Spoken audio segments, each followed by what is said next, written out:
Super stoked today. We're going to be installing the Kickass 1200 watt inverter. It's just come in the mail. The reason for this install is that, you know, we've got the fridges, we've got the ovens, we've got the hot water system, and I'm like, what's another thing that's just going to make touring and, you know, being out on the beach, what's going to enable us to, you know, enjoy it even more? And for 370 bucks, 1200 watt inverter, which is definitely big enough, you know, allowed us to run stuff like blenders, charging, tool batteries, laptops, camera batteries as well. Like, it's just another addition to make, you know, this canopy and this setup bloody awesome. So we will open up the box and then I'll show you what we have inside and what you're going to need to install this.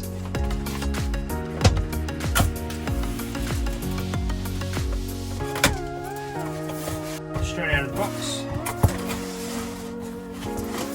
we are going to have our user manual, which no one really reads. Inverter accessory, so shows here we've got a few fuses and obviously our positive cable to go from my battery to our inverter. This cord here is actually for the LCD display, so that's another thing I'll touch on later. It's pretty cool.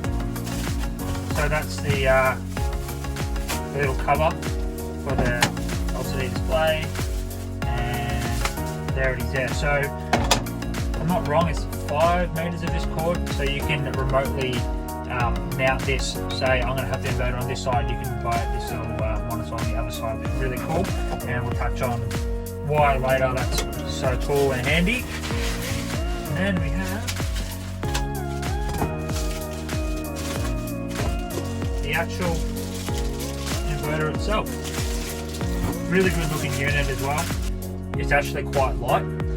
We have 2 inlets here, as well as USB inputs as well, so you can like charge up your phone and stuff like that, iPads. And then you have that extension cable I was just talking about. So this will go into here, and then you can plug this wherever you want, in the canopy or caravan, whatever. Second display on the front here, and then you have 2 fans here, so it is important to make sure it is well ventilated so this thing can breathe. So yeah, your positive and negative here, so it's, you know, be hard to stuff that up. But yeah, that's the unit there.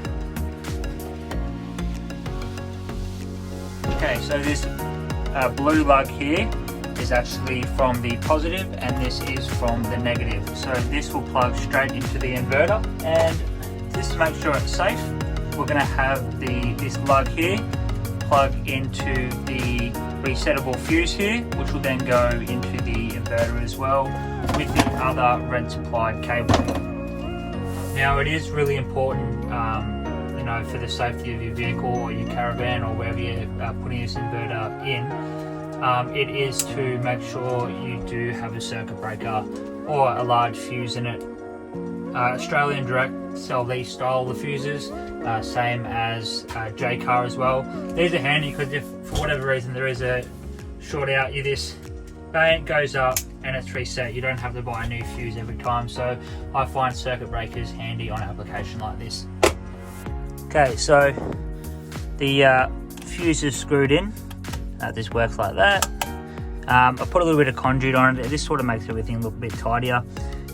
Next thing we're going to do is we have to screw in the negative cable and then also attach this positive cable. Now it is good to leave the negative cable off so it doesn't earth.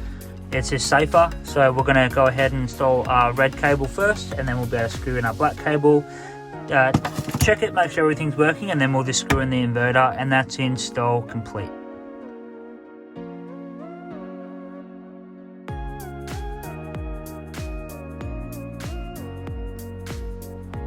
Oh, and that's honestly how easy the install is. We just run a little bit of conduit, cable ties, sort of tidy it all up. There is quite a bit of wire there, so I'll do something, might even cut it and solder it back up to make it a bit shorter and a bit neater, but that's, oh yeah, all in and done. So you go ahead, turn on that switch there, and then bang, we are up and running. Alright, so now to use the remote. We're just going to grab this end, chuck it in here, and we'll grab this end, and now this goes in the back here. Now on the switch here, one on the left will say local, which means it'll be this screen here, and then the one on the right is the remote, so that will control this little digital screen here. So if we go to the right and hit remote, we can turn it on, and then this, when this kicks over, there it goes, 12 volts at 230. Now if we just go switch over to the local, and bang, and that's, so it gives you the exact same screen. Alright, so as you saw how easy the remote is, literally plug and play. So it comes with this little back housing here. So this will just fit simply like that in the back, and then this takes 4 long screws. They're not actually supplied, so you just go to the hardware store. It'll cost you next to nothing, and then that can pretty much just be mounted anywhere you like. Obviously right next to this screen would be pretty much pointless, but there is so much cabling here, so whether you have a single cab ute, or you need to run this in through your caravan, like there's heaps of wiring, and that this makes it so easy to access and have it anywhere you like. So it's just a matter of turning it on, selecting the remote, and then it'll display up on this. That's the 1200 watt Kickass inverter. You saw how easy it was to install. Probably the easiest thing I've actually installed on the car. Everything's plug and play. Having this secondary remote screen is super handy, so you can mount that anywhere. Plenty of cabling. As far as hardware and stuff goes, like you pretty much just need a drill.